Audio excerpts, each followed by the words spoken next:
The chanting filled the hearing room like thunder, bouncing off the walls and drowning out Commander Yilek's attempts to restore order.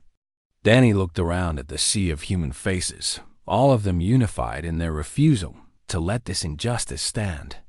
For a moment, he forgot about the legal arguments and the bureaucratic procedures. All he could see was his species at its best, standing together for someone who had no one else. Vrax rose from his seat, his skin cycling through shades of red and purple that indicated barely controlled rage. This is chaos.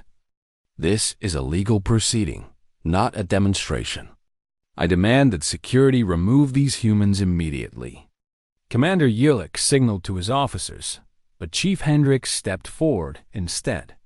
His voice cut through the noise with practiced authority. Everyone, please, let me speak. The chanting gradually died down. Humans turned to look at the security chief, waiting to hear what he would say. I understand your feelings, Hendricks said. I share them. But if we want to help this girl, we have to work within the system. Shouting is not going to change the law. Linda Park pushed through the crowd to stand beside Danny. Her face was calm, but her eyes were fierce. Then let us change what happens within the system, she said loudly enough for everyone to hear. I am Captain Linda Park of the cargo ship Blue Horizon. I speak for myself and for every human captain on this station when I say this. If Kira is handed over to Vrax, every human ship on Nexus Station will leave immediately. We will take our cargo and our credits elsewhere. And we will tell every other human ship we encounter to avoid this station. Murmurs rippled through the crowd. The human captains nodded in agreement, backing Linda's words with their presence. Commander Yilek looked uncomfortable. He glanced at a screen beside him, presumably checking trade data. Danny knew what he was seeing. Humans represented nearly 30% of the cargo traffic through Nexus Station. Losing that business would be devastating. Captain Park, Yilek said slowly, you are threatening to disrupt station commerce over a legal property dispute? I am not threatening anything. I am simply explaining what we will choose to do if our values are violated. Humans came to this galaxy hoping to trade and cooperate with other species. But we did not leave our principles at home. Some things are not negotiable. A new figure appeared in the doorway. Station Administrator Pren, a creature from a species Danny did not recognize, with gray-scaled skin and calculating eyes. Pren had the look of someone who only cared about numbers, who saw everything in terms of profit and loss. What is happening here? Pren demanded. Why is there a mob in my hearing room? Yilek quickly summarized the situation. Vrax interrupted several times, insisting that the law was on his side and demanding that his claim be honored. Linda repeated her warning about the human ships leaving. The administrator listened to all of it with an expression of annoyed calculation. Finally, Pren held up a hand for silence. Let me understand this correctly. Merchant Lord Vrax has filed a legal claim on an unregistered Valorian. The humans are threatening to withdraw their trade from this station if the claim is granted. Is that the situation? That is correct, Yilek confirmed. Pren turned to face the crowd, studying the humans with those cold, calculating eyes. Danny could almost see the math happening behind them. The value of one Valorian child versus the value of 30% of station trade. The satisfaction of one wealthy merchant versus the anger of an entire species. The claim is denied, Pren said finally. The Valorian known as Kira is hereby granted provisional residency status under human guardianship. A new legal category will be created to accommodate this arrangement. Vrax exploded. This is outrageous. The law clearly states that Valorians are property. You cannot simply ignore 300 years of precedent because some humans made threats. Pren turned to face the Sindari merchant. The administrator's voice was completely without emotion. I am not ignoring the law. I am interpreting it in the way that best serves the interests of this station. The humans have made clear that they will leave if I rule in your favor. Their departure would cost this station more than you could ever pay to compensate. Therefore, the most profitable decision is to deny your claim. You will regret this, Rax hissed. The Sundari Collective does not forget insults. And humans do not forget children in need, Linda replied. I suggest you remember that. Chief Hendricks stepped forward, his posture making it very clear that the conversation was over. Merchant Lord Vrax, I recommend you return to your ship and depart this station within the hour. The human community here is rather emotional right now, and I cannot guarantee your safety if you choose to stay. Vrax's skin flickered through a dozen colors of rage and humiliation. For a moment, Danny thought he might try to fight, but the Sundari was smart enough to recognize a losing battle. He turned and walked toward the door, his forearms stiff with anger. As he passed, his assistant Pema looked at Kira. Just for a moment, their eyes met. Pema was a Valorian too, taken as a child and raised to serve. She had spent her entire life believing that servitude was her only option. But now she had seen something different. She had seen a Valorian child who was valued and protected and loved. Danny wondered if that sight would change something in her. Then they were gone. The hearing room erupted in celebration. Humans cheered and embraced each other, their voices filling the space with joy. Danny pushed through the crowd toward where Kira was sitting, still guarded by station security, but no longer bound for a life of servitude. You did it, she said when he reached her. Her large dark eyes were wide with disbelief. You actually did it. Danny knelt down so they were at eye level. We did it. All of us together. That is how humans work. We are stronger when we stand as one. Linda joined them a moment later, her usually stern face softened by relief and something that might have been joy. Administrator Pren wants to meet with me to discuss the new guardianship category they are creating, she said. It looks like you are officially part of the crew now, Kira. Paperwork and everything. I do not know how to thank you, Kira said. Both of you. All of you. No one has ever done anything like this for me. You do not have to thank us, Danny said. Family takes care of family. That is just what we do. He stood up and offered Kira his hand. She took it without hesitation this time, without the fear and suspicion that had marked their first meeting. Together, they walked out of the hearing room, through the crowd of cheering humans, and back toward Blue Horizon. Later that night, after all the paperwork was signed and all the congratulations were given, Danny found Kira sitting by herself in the ship's observation deck. She was looking out at the stars, her face reflected faintly in the glass. What are you thinking about? He asked, sitting down beside her. I am thinking about why humans protected me, she said. It does not make logical sense. I am not part of your species. I am not valuable in any economic way. You gain nothing from fighting for me. Danny considered the question carefully. It deserved a real answer. Humans have a long history of being small and weak. For most of our existence, we were not the dominant species on our own planet. We survived by working together, by protecting each other, by deciding that every member of our tribe mattered. Over time, that circle of protection grew larger. First it was just family. Then it was the village. Then the nation. Then the whole species. And now? He gestured at the stars outside the window. Now we are learning to extend that circle even further, to include anyone who needs protection, regardless of what they look like or where they come from. It is not always easy. We do not always succeed. But we keep trying, because we remember what it was like to be small and scared and alone. Kira was quiet for a long moment.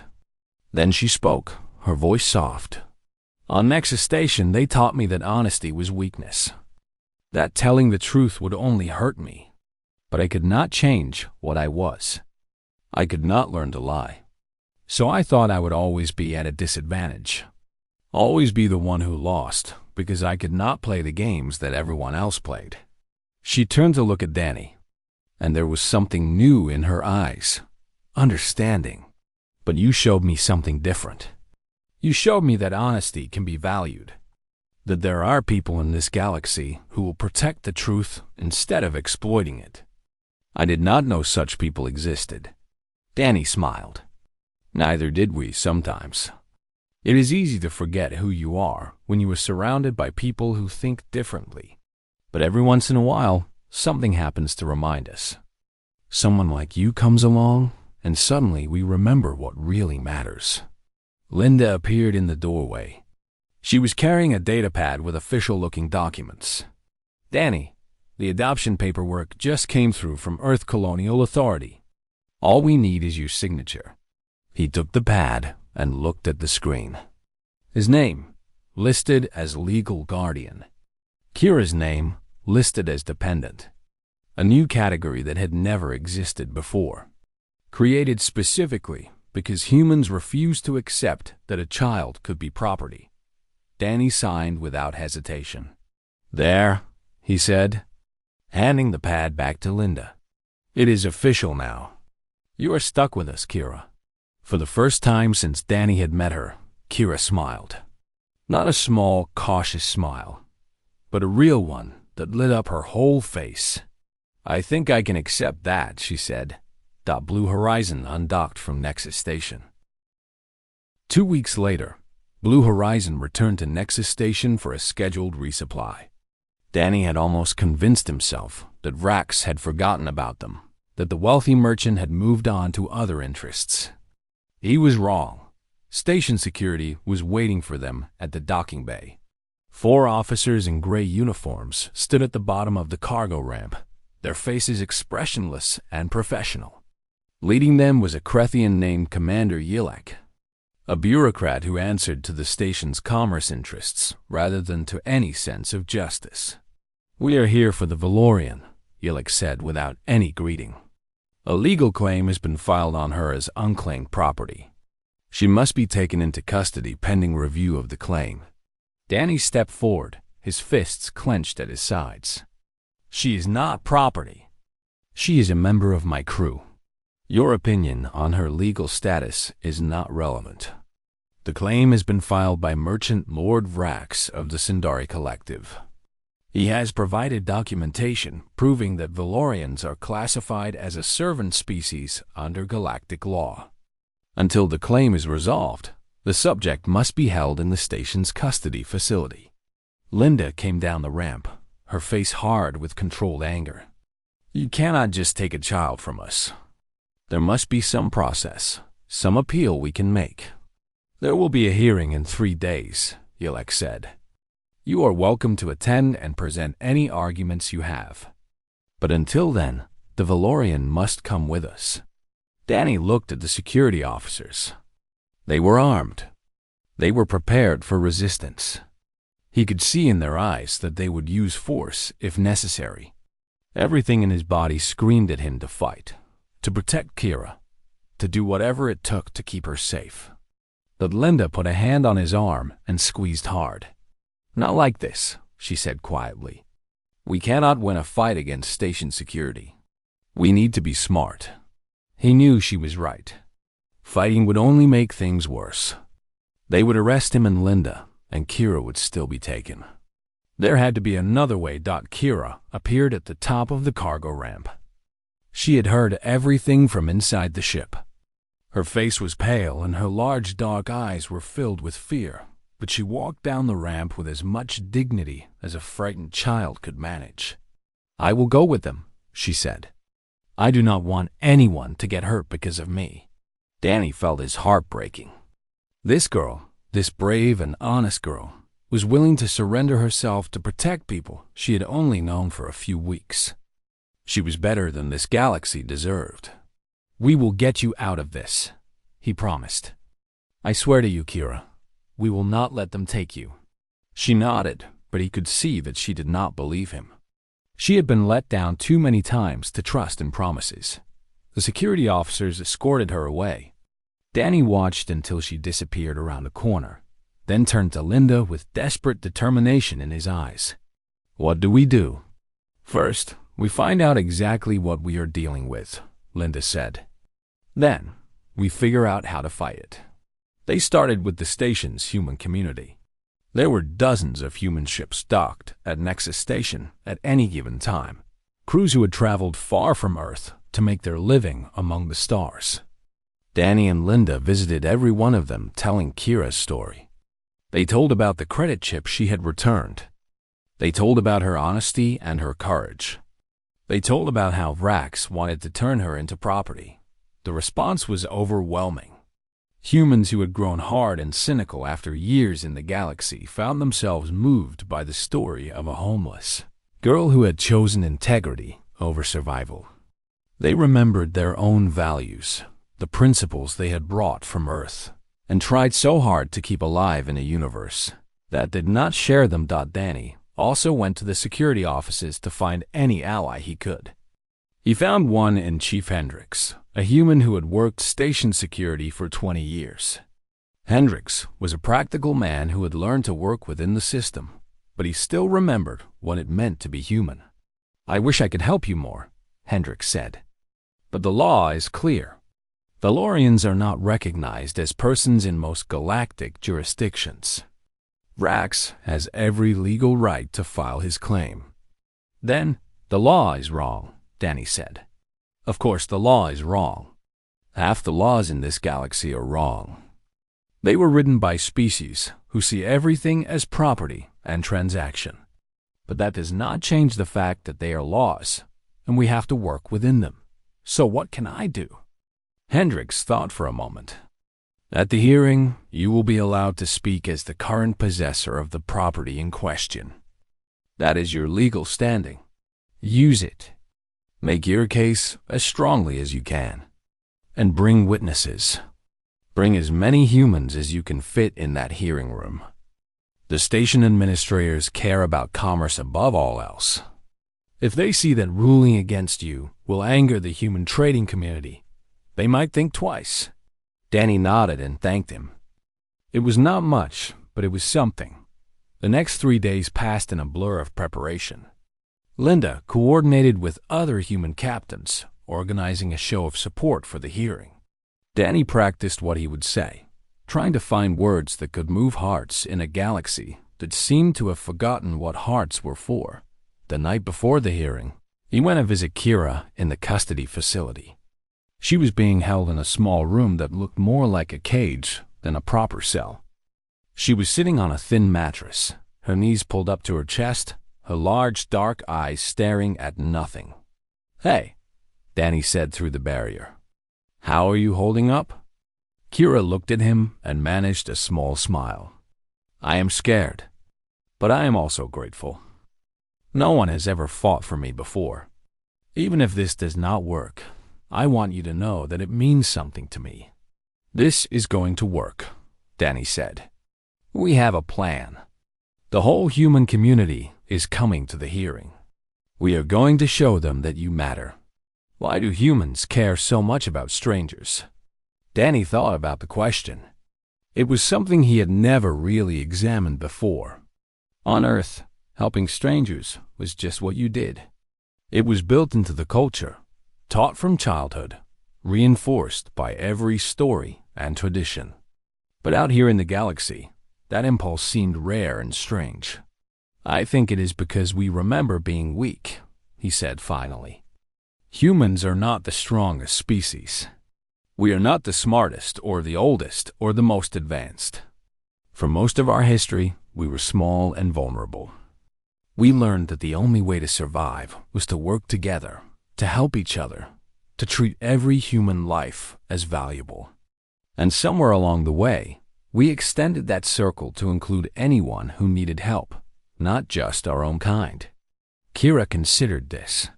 "So you help me because you see yourself in me. Maybe. Or maybe I help you because it is simply the right thing to do, and humans have not forgotten how to recognize that." She nodded slowly. "I hope your plan works, Danny. I do not want to belong to Vrax. I have seen what happens to Valorians who serve the Sundari. They lose themselves. They become tools instead of people.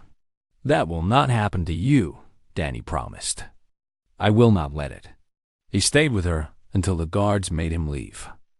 Then he went back to Blue Horizon and tried to sleep. Tomorrow would decide everything. The hearing room was packed. Danny had expected maybe 20 or 30 humans to show up, but there were over 100 filling the seats and lining the walls. Word had spread beyond Nexus Station somehow.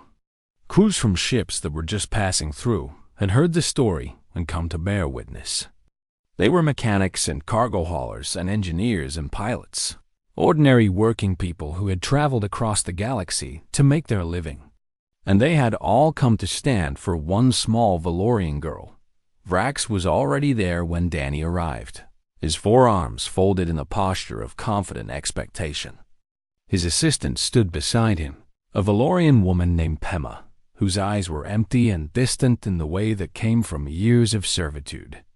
She looked at Kira with something that might have been recognition or might have been pain. It was hard to tell. Commander Yilek called the hearing to order and invited Vrax to present his claim. The Sundari merchant spoke smoothly, laying out his legal case with precision. Valorians were classified as a servant species 300 years ago. The classification had never been challenged or changed. Kira was an unregistered Valorian with no legal guardian or owner. Therefore, she was available for claiming by any interested party. The law was clear. When he finished, Yilek turned to Danny. The current possessor may now speak. Danny stood up. His heart was pounding and his hands were trembling, but his voice was steady when he began. Commander Yilek, everyone in this room, I am not a lawyer and I am not going to argue legal technicalities.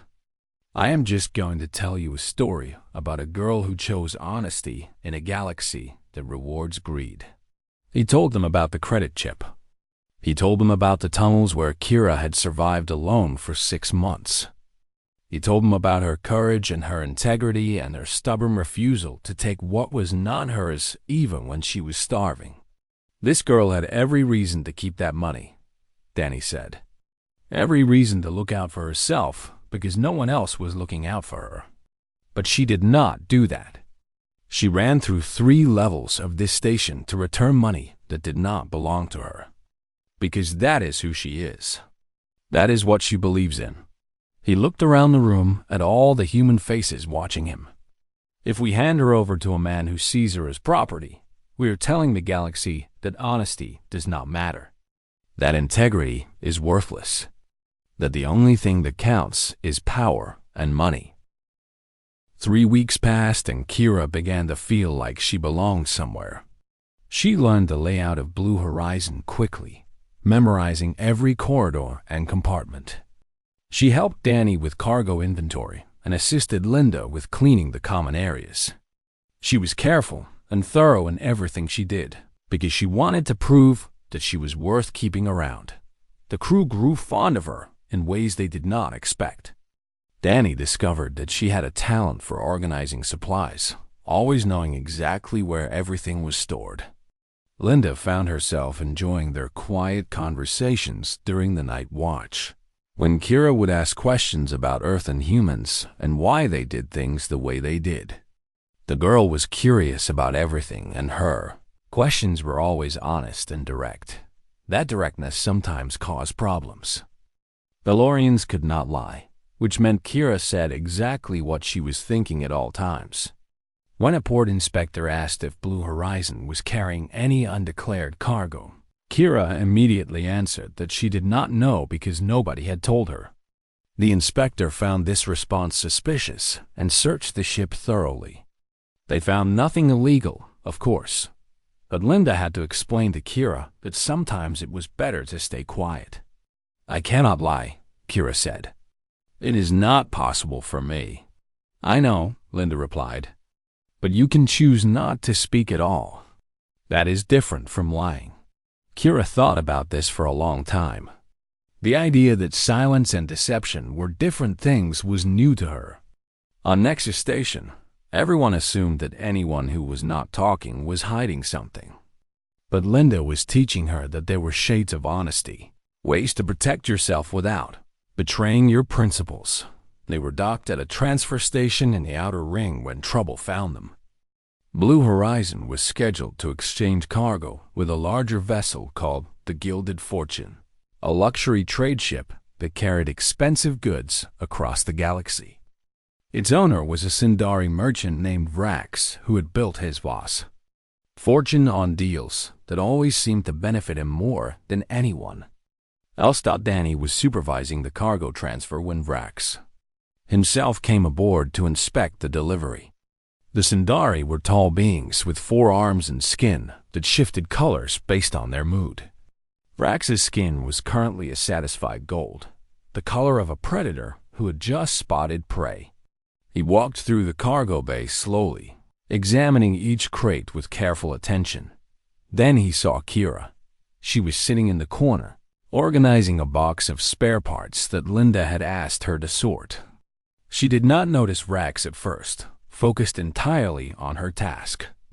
But Danny saw the Sindari stop walking. He saw the gold color of his skin shift to a darker shade of amber. Interest. Calculation. A Valorian, Vrax said softly. I did not expect to find one of those on a human cargo ship. Danny moved to stand between Vrax and Kira. She is with us. She works on this ship. Vrax's skin flickered with amusement. Works, Valorians do not work. They serve. There is a difference. He stepped closer, trying to look past Danny at the girl.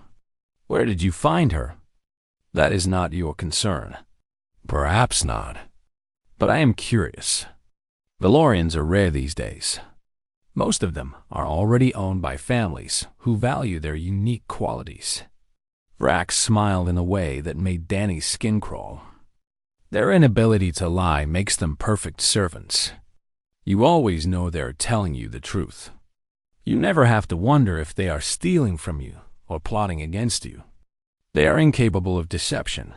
She is not a servant, Danny said firmly. She is a member of this crew. Vrax tilted his head, studying Danny with those strange alien eyes. You humans are new to the galaxy.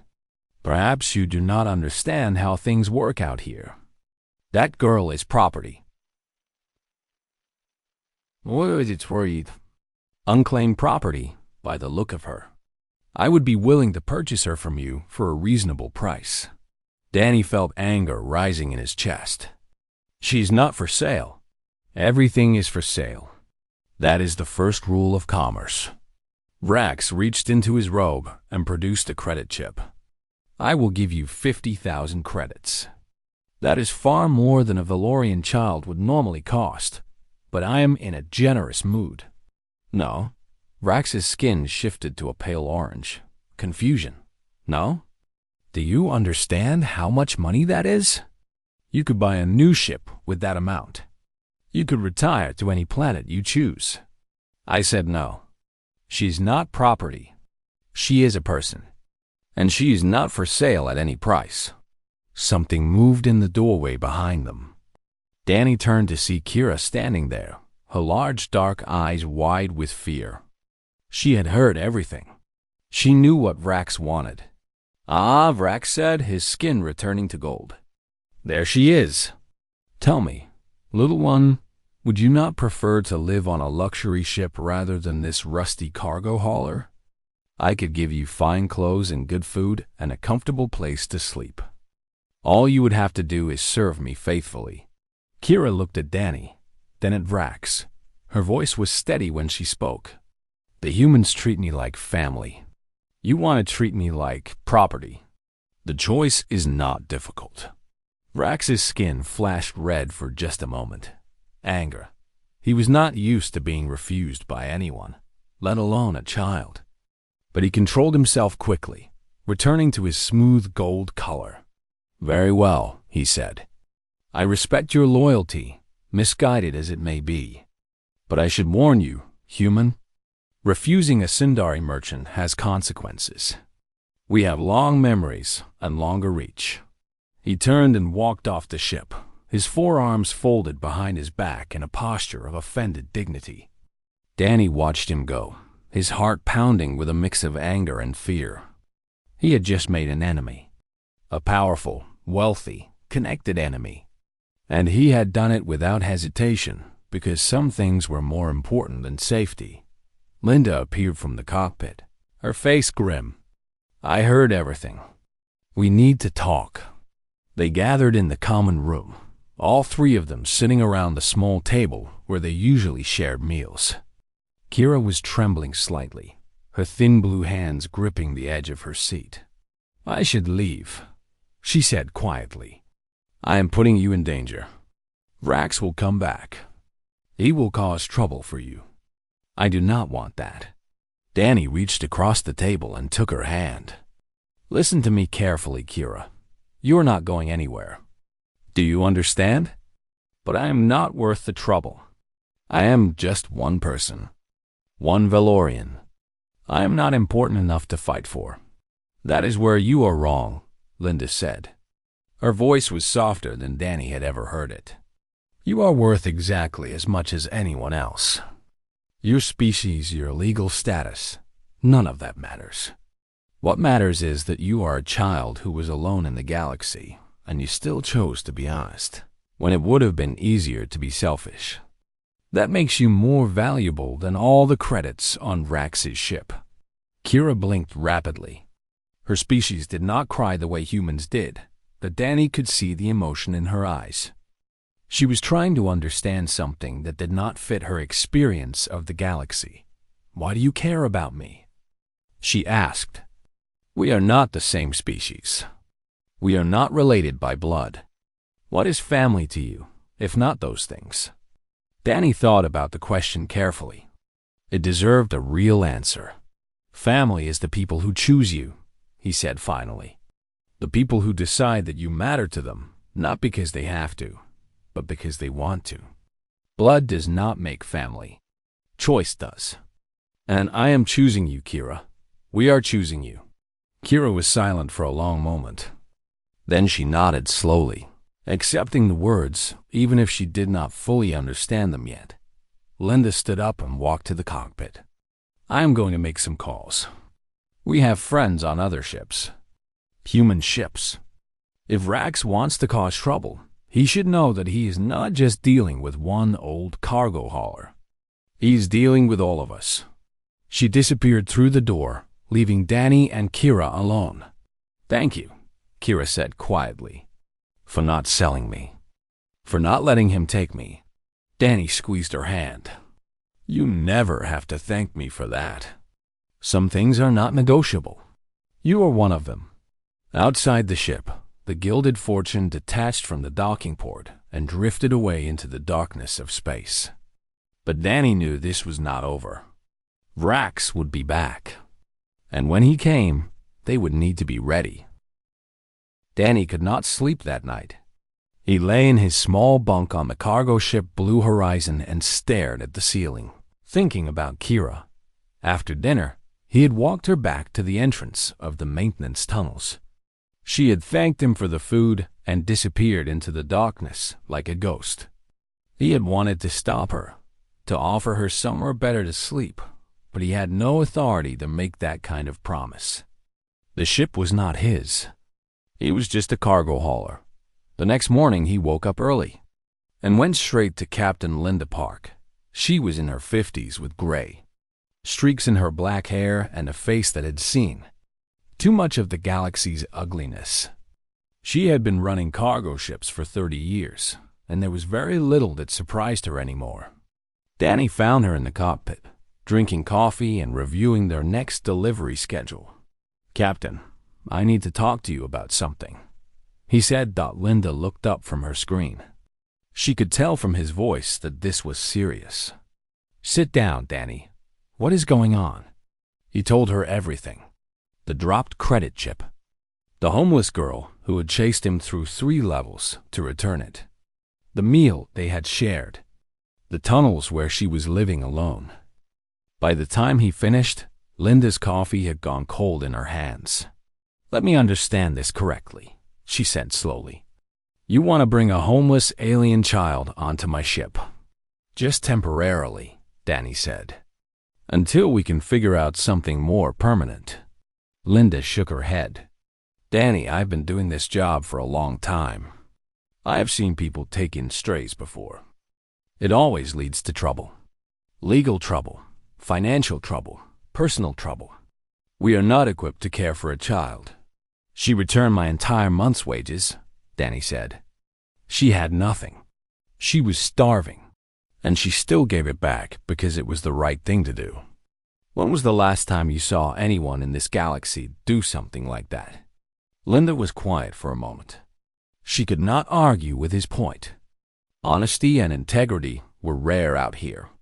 Most species operated on pure self-interest, and humans had started adapting to that culture, whether they liked it or not. The fact that a starving child had chosen principle over survival meant something. It meant something important. I want to meet her first, Linda said finally, before I make any decisions. Danny nodded and left the ship immediately. He made his way down to the maintenance tunnels, calling Kira's name softly as he walked through the dim passages. He found her eventually, curled up in a tiny space between two heat exchangers. It was warm there at least, but the air smelled like oil and recycled waste. No child should live like this. Kira, he said gently, I want you to meet someone. She looked at him with those large, dark eyes. There was fear in them and also hope. She was trying very hard not to let the hope show, because hope was dangerous when you were alone. Hope made you vulnerable. Who? She asked. My captain. She runs the ship where I work.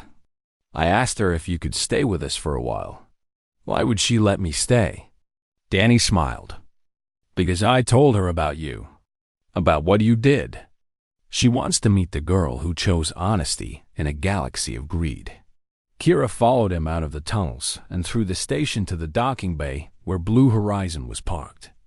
The ship was old, but well-maintained, a medium-sized cargo hauler with sleeping quarters for a crew of 6. Currently only Danny and Linda worked on it full-time, with occasional temporary hires for bigger jobs. Linda was waiting at the cargo ramp. She studied Kira as the girl approached, taking in her dirty clothes and thin frame, and the way she moved like she was ready to run any moment. Street instincts. Survival instincts. This child had learned hard lessons. So you are Kira? Linda said. Yes. Danny tells me you found his credit chip and returned it to him. Yes, that chip had enough money on it to feed you for months. Maybe longer. Yes. Linda crossed her arms. Why did you give it back? Kira was quiet for a moment, thinking about the question. Not because she did not know the answer, but because she was trying to find the right words to explain something that seemed obvious to her. It was not mine, she said finally. He worked for that money. I did not. Taking it would have been stealing. Stealing is wrong. Linda stared at her. In her 30 years of running cargo across the galaxy, she had met thousands of beings from hundreds of species. She had seen every kind of dishonesty and betrayal and selfishness that existed. She had grown hard because the galaxy demanded hardness. But standing in front of her was a child who had nothing, who had been abandoned by every system designed to protect people, and who still believed that stealing was wrong. You can stay, Linda said quietly. We will figure out the details later. Kira's eyes went wide. Really? Really. Now get inside before I change my mind. Danny, show her where the shower is. She smells like a waste processor. Danny grinned and led Kira up the cargo ramp into the ship.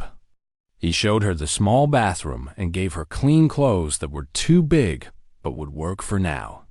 While she cleaned up, he went to the station's administrative offices to ask about legal options.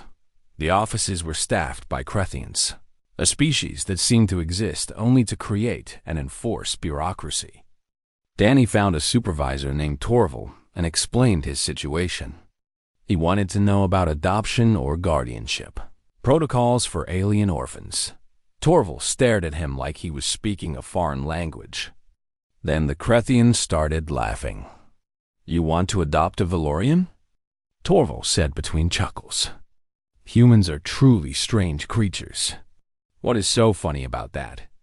Valorians have no protected status under galactic law. They are not recognized as persons in most jurisdictions. Legally speaking, that girl is property. Unclaimed property at the moment, but property nonetheless." Danny felt his stomach turn. Property? She is a child. She is a Valorian. Her species was conquered and absorbed by the Sindari Collective 300 years ago. They were classified as a servant race, and that classification has never been changed. If someone files a claim on her, they can take her. That is insane. Torval shrugged. That is galactic law. If you want my advice, keep her hidden. Do not register her anywhere. The moment she appears in any official system, she becomes visible to anyone searching for unclaimed Valorians. And there are people who search for exactly that. Danny walked back to the ship in a daze. He had known the galaxy was unfair, but this was something else entirely. An entire species reduced to property. Children who could be claimed like lost luggage. And nobody seemed to care, because that was just how things worked. Kira was waiting for him in the small common room, wearing the oversized clothes he had given her. She looked cleaner now, healthier somehow, even though it had only been an hour. She was sitting very still, like she was afraid to touch anything. "This is a nice ship," she said. "It is home," Danny replied. He sat down across from her and tried to figure out how to explain what he had learned. But looking at her face, so young and so cautiously hopeful, he decided not to tell her about the laws. Not yet. She had enough to worry about. "You are safe here," he said instead. "For as long as you need." Kira nodded slowly. She did not fully believe him yet because trust took time to build. But for the first time in 6 months, she felt something other than fear and hunger. She felt like maybe, just maybe, things might be okay. Linda appeared in the doorway. She had been watching the exchange quietly. "Danny, we have a cargo run in the morning. Standard delivery to the outer ring stations. Should take about a week." "Understood, Captain." Linda looked at Kira. "You want to make yourself useful, girl?" Kira straightened up immediately. "Yes, I can work. I am good at cleaning and organizing. I can carry things." Linda almost smiled. Almost. "Good.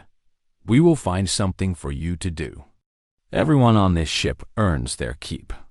She turned and walked away, but Danny saw the softness in her eyes. The captain was trying hard to stay practical and detached, but she was already starting to care about this strange blue-skinned girl who believed in honesty. Danny understood exactly how she felt. Danny Cole wiped the sweat from his forehead as he stepped out of the cargo bay and into the crowded streets of Nexus Station. His shift had lasted 12 hours, and every muscle in his body ached from loading heavy crates. The station never slept, and the market district buzzed with activity even at this late hour. Aliens of every shape and size pushed past each other, all of them focused on their own business. Nobody made eye contact. Nobody smiled. That was just how things worked on Nexus Station. He had been working here for 3 years now, and he still was not used to it. Back on Earth, people said hello to strangers. They held doors open. They helped each other carry heavy bags. But out here in the galaxy, kindness was considered weakness. Every species looked out for itself, and charity was a word that most aliens did not even have in their languages. Danny reached into his jacket pocket to check his credit chip. His fingers found nothing but empty fabric. He stopped walking and checked again. The chip was gone. His stomach dropped because that chip held his entire month's wages. Without it, he could not pay for food or his small room on the station. He turned around and looked at the ground behind him, hoping to spot it among the feet of the crowd. But there were too many people, and the lighting was dim in this section of the market. He cursed under his breath and started retracing his steps. The chip must have fallen out somewhere along the way. The chances of finding it were almost zero, because anyone who spotted a credit chip on Nexus Station would pocket it immediately. That was just common sense in a place where survival came first and everything else came never. 3 levels below the market district, in the maintenance tunnels where the station kept its power systems and waste processors, a young girl named Kira watched the crowds through a ventilation grate. She had been living in these tunnels for 6 months now, ever since her parents died in a cargo accident. Nobody had come looking for her because Valorians had no protected status in galactic law. She was just another orphan in a galaxy that did not care about orphans. Kira was small for her age, with pale blue skin and large dark eyes that saw well in the dim light of the tunnels. Her species had a strange trait that made them valuable to some and worthless to others. Valorians could not lie. It was built into their biology, something about how their brains processed speech. They could stay silent or refuse to answer, but they could not speak words they knew to be false. This made them terrible at business and negotiation. It also made them targets for those who wanted servants they could trust completely. She had learned to survive by scavenging scraps from the waste processors and sneaking into the market district to search for dropped items. Most days she found nothing useful, but today was different. Today she had watched a tired human walking through the crowd when something small and shiny fell from his pocket. She had climbed out of the tunnels and picked it up before anyone else noticed it. A credit chip. She checked the balance and her eyes went wide. There was enough money here to feed her for months. Maybe even enough to buy passage to another station where she could start over. The other homeless aliens in the tunnels would have told her to keep it. They would have said she was stupid to even think about returning it. Survival came first on Nexus Station. Everyone knew that. Everyone lived by that rule. But Kira looked at the chip in her hand and felt something uncomfortable in her chest. This money did not belong to her. She had not earned it. The human had worked for it, and he would probably need it. She did not know anything about humans except that they were relatively new to galactic society, and that other species found them confusing. But she knew that taking something that was not hers felt wrong. She made her decision and started running. Danny had given up searching and was walking slowly back toward his ship when he heard footsteps behind him. Quick footsteps, like someone running. He turned around and saw a small alien girl pushing through the crowd toward him. Her blue skin was dirty and her clothes were torn, and she looked like she had not eaten properly in weeks. She stopped in front of him and held out her hand. His credit chip sat in her palm. Danny stared at it for a long moment. Then he looked at the girl. She was breathing hard from running, and her large eyes watched him with an expression he could not read. He took the chip slowly, still not quite believing what was happening. "You dropped this," she said. Her voice was quiet but clear. "You chased me down to return this?" Danny asked. She nodded. "Do you know how much is on this chip?" She nodded again. Danny looked around at the crowded market, at all the aliens rushing past without a second glance. He had lived on this station for 3 years, and not once had anyone returned anything to him. Not a dropped tool, not a forgotten jacket, nothing. The culture here was simple. If you lost something, it was gone. Finders keepers was not just a saying. It was the law. And here was this homeless girl, clearly starving, who had run through 3 levels of the station to give him back money that could have changed her life. Why? He asked. Kira tilted her head slightly, confused by the question. It was not mine to keep. Danny felt something shift in his chest. It was a feeling he had not experienced since leaving Earth. It was hope. Hoped that maybe the galaxy was not as cold and cruel as it seemed. Hoped that somewhere out here, goodness still existed. When did you last eat? He asked. Kira thought about it. 4 days ago. I found some food paste in the waste processor. Danny winced. Waste processor food was barely fit for recycling, let alone eating. He put the credit chip back in his pocket, this time making sure it was secure. Then he held out his hand to her. Come on, he said. I am buying you dinner. Kira looked at his hand with suspicion. Nobody on Nexus Station offered anything for free. There was always a catch. Always a price. She had learned that lesson painfully over the past 6 months. Why? She asked, turning his earlier question back on him. Danny smiled. It was the first real smile he had worn in months. Because where I come from, we reward honesty. And what you just did was the most honest thing I have seen since I left Earth. He kept his hand extended and waited. He did not push or demand. He just waited. Kira studied his face for a long moment. Humans were strange-looking creatures with their small eyes and their skin that came in different shades of brown and pink. But there was something in this human's expression that she recognized. It was kindness. Real kindness, not the fake kind that people used when they wanted something. She took his hand. Danny led her to a small food stall that served hot meals to workers coming off their shifts. He ordered 2 bowls of rice and vegetables with protein strips on top. When the food arrived, Kira stared at it like it was treasure. She ate slowly at first, then faster as her hunger took over. Danny watched her and felt his heart break a little. She was just a kid. Just a scared, hungry kid who had somehow kept her integrity in a galaxy designed to crush it. What is your name? He asked. Kira, she said between bites. I am Danny. Danny Cole. He paused. Where are your parents, Kira? She stopped eating. Her large, dark eyes grew sad. They died 6 months ago. A cargo crane broke. Danny nodded slowly.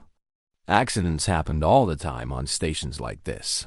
And compensation was not something that existed for species without legal protection. Kira had been alone for half a year, surviving in the tunnels, and she had still chosen to return his money. He made a decision in that moment. He did not know exactly what he was going to do, but he knew he was not going to walk away from this girl. The galaxy might be built on greed and selfishness, but Danny Cole was still human. And humans did not leave children to starve in tunnels, not if they could help it.